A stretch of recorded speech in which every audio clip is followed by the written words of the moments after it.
Well, the Anaconda has been fully configured and set aside. I've got some plans for it. I ordered some parts that I'm going to add to this that I haven't spoken about, but they're not coming till the 22nd of April. Kind of a bummer. Plus, we're going back to Disney for a week.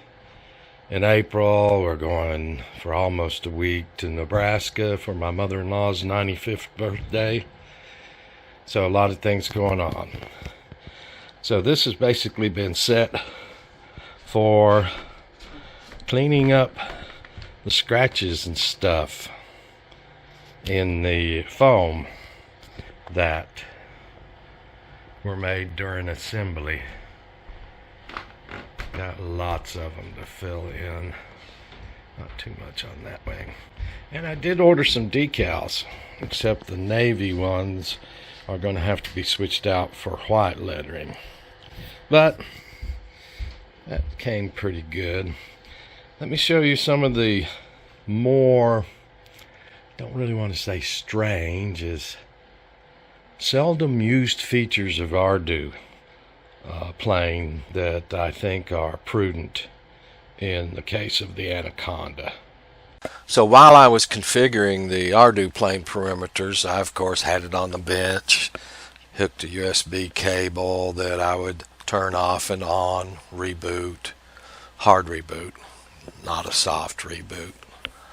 I would run the bench power supply on it to give it full power so the servos worked, so I could test stuff like the stabilization, roll it in my hands and detect which way the ailerons reacted to that, which they reacted the exact opposite of as they should when I first fired it up. I think almost everything was set backwards. One of the biggest things I found out is going through 50 reboots or ever how many it was for that several days of configuring. This perimeter right here, rangefinder, every now and then would come up zeros, all zeros.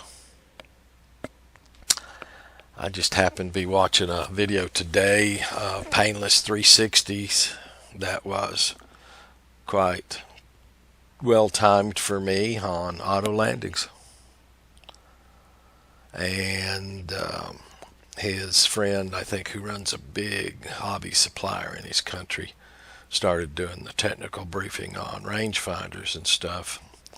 And I remember reading someplace, can't find it again right now, that these rangefinders can just not get ready when they first fire up in time for the flight controllers to recognize them and get them going. And if that happens, this will be zeros, all zeros, and won't change for love nor money. I guess I need to connect back to the platform right now. There we go. Right now it's doing exactly what I'm talking about. On this particular bootstrap, the rangefinder is not working. So I'm going to power it down and then back up. You'll see the disconnect up here of Mission Planner when I unplug it. Now on this bootstrap, I'll reconnect, and you'll notice we do have values there this time. And that's the rangefinder. That's just one of the little quirks. It can not have enough time from moment to moment to come up right at bootstrap. So the gentleman doing 360s, painless 360s videos, suggested a fix for that. Oh, and I'll also put a link to this video in the descriptions. But what was suggested for this problem is a board configuration parameter that's not used often. Right here, board boot delay. And the gentleman suggested setting it to 3000 for a 3-second boot delay. I'm going to write that out to the board. I'm going to save that to my main parameters file for the Anaconda. So that should stop that problem, hopefully. If not, we might have to set it a little higher.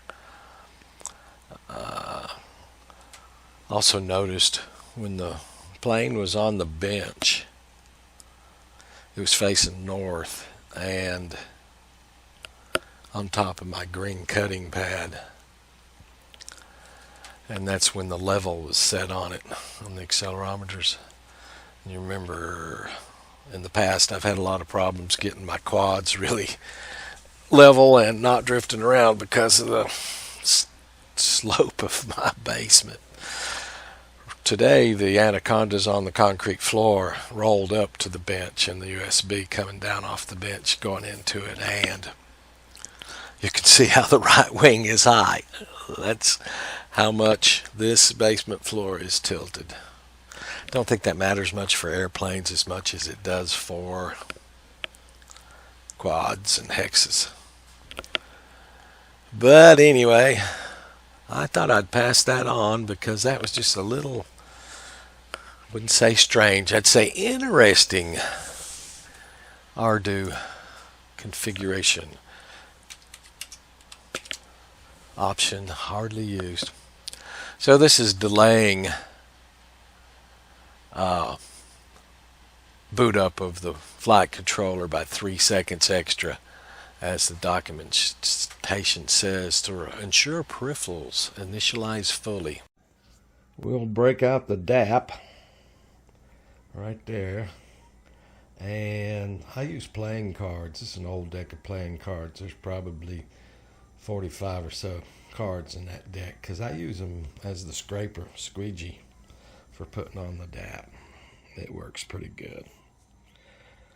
So that's all the updates I have. That funny little quirky bootstrap problem of Ardu plane, or I guess it's more the hardware itself getting going with the firmware than the firmware.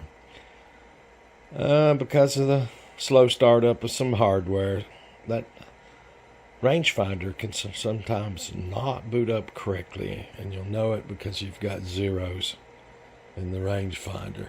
And if you go in and add a boot up delay to the craft, it's supposed to fix the problem. Alright guys, like I say, I'm going to start filling in the holes on this and prep for the new parts that are coming in 3 weeks or so. 3 weeks to a month. Thank you.